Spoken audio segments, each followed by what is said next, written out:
What up, Canes fans? Before we get started, just wanted to talk to you guys about the Tank Brewery real quick. The Tank is located in the heart of Miami in Dade County at 5100 Northwest 72nd Avenue. This place is awesome. I've been there. The beer is outstanding. The food is great. Whether you're watching the Canes game, the Heat game there with your buddies, you're having a guys' night out, or you're having a date night with the missus, it's a great place to hang out. So you can order online at thetankbrewingtakeout.com or call them at 786-801-1554 for delivery or pickup. And here's the thing. If you use the promo code TANK4SUP, you will get free delivery on game days. And so that is TANK4SUP, the number 4, not spell it out, but Tank 4S up. So go check out our friends at the Tank Brewing. They've been great to us. So take it away, Jordan. All right. Also, we want you guys to check out our guy, Stickers by AB.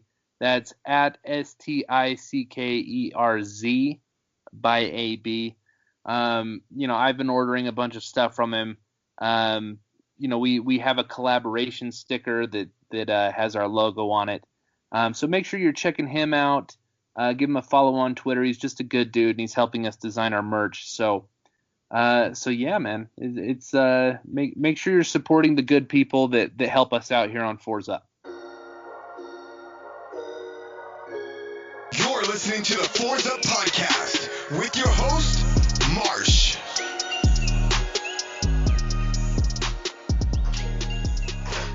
What up, Canes fans? It is the Fours Up podcast. It is Thursday, December 3rd. Wow, we are in December. It's Christmas season. Tis the goddamn season. Dude, so after we recorded last time, we talked about the night before with Seth Rogen and James Franco and who's the dude with 3 names? I can never remember his name. I know who you're talking about, but I don't know his name. Yeah, the one dude from 50-50. But anyways, I watched that with my wife. She's not really into movies like that, like before we met, and she loved it. She thought it was incredible. So very, very funny. Yeah, it's probably my favorite Christmas movie, honestly. Yeah, man, we got a game in 2 days. How you doing? I'm doing well, man. I'm excited to watch the Canes again. I'm actually going to be in Wendover. Which is like, yeah, it's I'm gonna be in Wendover for the game.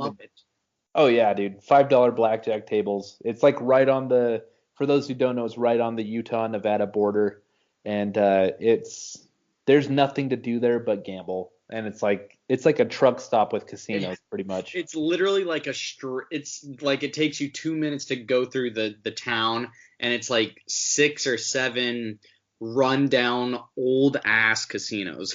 Yeah, yeah. It's dirty. Yep, it's just like, it's a straight drive west from Salt Lake City. I think they built it there to get all the people from Salt Lake that want to gamble. All the degenerate Mormons. Yeah, like me. Same. Bro. I'm eating my Chipotle. But yeah, man, work's going good. Everything good. I'm ready for football. Oh, me too, man. Me too. It'll be interesting to see how this plays out. The ACC changed rules on us, which was really lame. I don't care, right? Because my official feelings is that it's better for us to not play in the ACC championship and get a New Year's 6 berth. So along those lines, we can get into it later. I'm kind of thinking that, if Clemson beats Va Tech and we lose out on an opportunity for the championship game, I'm thinking maybe we cancel the North Carolina game. Dude, I am supposed to go to the North Carolina game next week with our boy AB. Awesome, dude. Yeah, he was telling me about that. Hopefully, I'm kind of afraid Sam Howell's going to throw for about 450 yards, but by God, it'll be fun to be back at Hard Rock Stadium. Yeah, man. I guess kind of. I just kind of view that game as like we have a lot to lose and nothing to gain, right? Because if we beat Duke and then we are done, like I feel like we're getting in at least the Orange Bowl, if not the Fiesta Bowl, right? Yeah, I just yeah, I'm not ready for this season to be over, but I'm just ready for normal football to be back. I'm sure as hell ready for recruiting to be over for this cycle because, good God, I can't take it anymore. Yeah. So so last night, Savion Collins decommitted from Miami. I think we all kind of saw that coming. But I said this on 4th and 20 today. I was asleep, or at least I was going to sleep. Collins decommits, and about 15 Canes fans DM'd me, like saying, "What the hell?"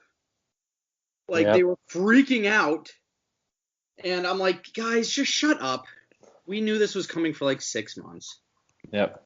I don't know. But we got a good show tonight. I'm very, very excited. Gonna bring on our first guest now. What do you say? Absolutely. I'll call him in. Hey, man, what's up? What's up, guys? How y'all doing? My boy Holloway, what's going on, brother? Marsh, what's up, family? Good to see you. Good to hear from you. I can't see anybody. But Hey, you know me, man. I'm not a big camera guy, so. But how you doing, man? How's the holidays treating you? Well, it's pretty cold up here, but we make the best of it. Yeah. Yep. So I know you pretty well. I've done your show a few times, but you're in North Dakota or South Dakota? Remind the people. I'm in Fargo, North Dakota. Oh man. Oh, dude. I mean, I won't lie. Being back in South Florida, it is pretty nice. Oh yeah, Mister. I'm back in Dade, and everyone dresses weird. Hey man, I'm back in Broward. I'm a Broward kid. I forgot about that. Okay, so let's get right into it. Got a lot of things to go over. First things first, we got Duke in 48 hours. We haven't played in almost 3 weeks. A lot of people are saying they're a little nervous for this game. I am expecting nothing less than a blowout. I mean, Duke is 2-7. I expect us to start a little rusty. How are you feeling? Let me ask you a quick question. Have you seen any snaps of Duke seasons? I've watched tape, yeah, in preparation for this game. Okay, which game did you choose to watch? I watched the Georgia Tech game and the UNC game, and I believe they played not Coastal Carolina, but they played another. I watched another one. I can't remember. Well, there's no way in the world that anyone can turn on the film of Georgia Tech and see a team that they truly believe is 1-5, 2 and whatever they are. You saw a team that fought tooth and nail back and forth. And yeah, Georgia Tech isn't that good either. But you saw a team that went toe-to-toe with the team that's kind of similar in their approach, offensively at least, as the Miami Hurricanes are. And it was 28-all at halftime. Okay, so this team is going to be well coached. This team is already going to have to be played about 2 or 3 games. While we were gone, they were playing. Yeah. And not only were we gone, we weren't even practicing. Okay, we spent this whole week just trying to get back in football shape. Yeah. Let alone put a game plan together enough to go out and win a football game by 4 or 5 touchdowns like a lot of other people think we're going to do. Yeah. I'm very nervous about this. I mean, I've always had my gripes and my issues with how we run our program and how we play week in and week out, especially with a win-to-win culture. I think it's the worst thing you can do to a young man is to fill his head with do enough to get by and we will praise you. I think that's atrocious. Yeah. And this is where you're really going to be tested. You're going to see if that culture has taken root or if these young men really know I have to go out here and dominate. You're going to fill that out on Saturday night. Yeah, absolutely. And the player that really stuck out to me on Duke is on their defense, Chris Rumph. Very, very talented player. Is there anyone besides him that really sticks out to you and you think that could give Miami problems? Oh, man, either one of their edge rushers give me cause to pause with how our offense decides when they want to play and how they want to play from time to time. That's about it. I think them as a defense, especially because we have a little bit more success against the 3-4 fronts, but they're very multiple in their approach. Like they'll give the 34 look, but in some instances it's really old school to where it looks like a 50 front. Like it'll literally be the 3-down linemen and the 2 outside linebackers all up at the LOS. So it's not like one's dropping back and one's rushing. They will send 5, no problem, which would create what? One-on-one problems. Mm-hmm. Yeah. At our biggest issue. Yeah. So our 5 linemen have had problems blocking 3 and 4 people. Imagine everybody being one-on-one.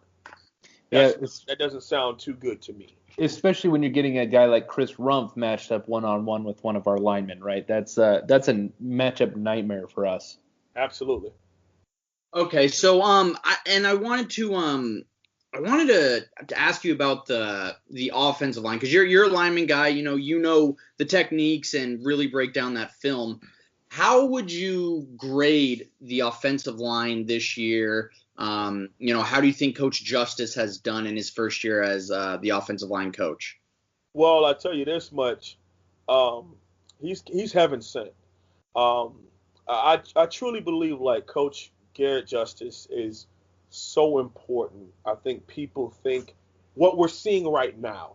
Okay, you have to realize in coaching, especially when the fronts, only the elite of the elite get return on investment immediately.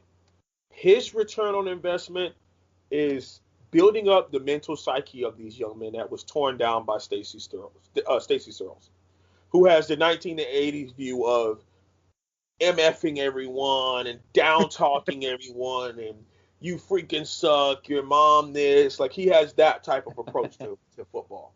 Okay, and it's 2020. You don't talk to young men like that anymore. And if you do, you better have a great reason for it. And even then, your head coach is supposed to step in and make sure that doesn't happen anymore. So I really like the things that I hear about. And I've had conversations with a couple of players. And he's like the very first amongst Coach Dave Feely, amongst some of the new GAs. He's one of those top 4 or 5 names you hear immediately about how they truly love Coach Justice. Now, as far as the product that we're seeing on the field right now, it's C+ on its best day. They do enough, and that's what I mean when I say that a win's a win trickles down to every little thing. If you're preaching do enough just to win, that means a young man will do just enough to pass his test, just enough to get over the conditioning test, just enough to graduate. Instead of understanding that there's a mindset we want to implement, that we want to be the absolute best and do things at the highest level and at a detail-oriented level all the time with everything. And we don't come to the podium happy about beating Vatek by 1 point. Yeah. We're pissed because that's not good enough. That's not what we want to do. We'll enjoy the win, of course. The game had a lot of context to what happened. Mm-hmm. But you don't allow something like that to get in your program. Yeah, hey, dude, you fit right in on this show because I've been griping all year. I'm saying it's not good enough to barely beat Pitt's backup quarterback. It's not good enough to barely beat NC State's or Virginia's backup quarterback. It's not good to beating Vatek by 1 point it doesn't do it for me. And I'm with you. Like, that's kind of my idea with this bend don't break defense too, is I'm not down to get run over all game and then when you need a stop to barely pull it out, right? Because one of these days that's not going to happen. And then it's going to derail the whole season, right? So I'm with you, man. Not only that, I can explain to you because I think for the listeners and for people who can hear our voice, I want you to just take back to 2 weeks ago. Our $1 million defensive coordinator got on the presser and literally said, I hope that ESPN and the ACC Digital Network throw me a little bit of a bonus. Oh, gosh, yeah. For ratings. That's in the program. What? That's what's being taught. Literally an hour after the game, the first thing Nestor Silvera tweets out, a win's a win. What? And he didn't even use those words. I think he said a win is a effing win or something like that. That means that it is in the that means that's being taught. Well, I got a lot to unpack there. First of all, are we really paying Blake Baker $1 million?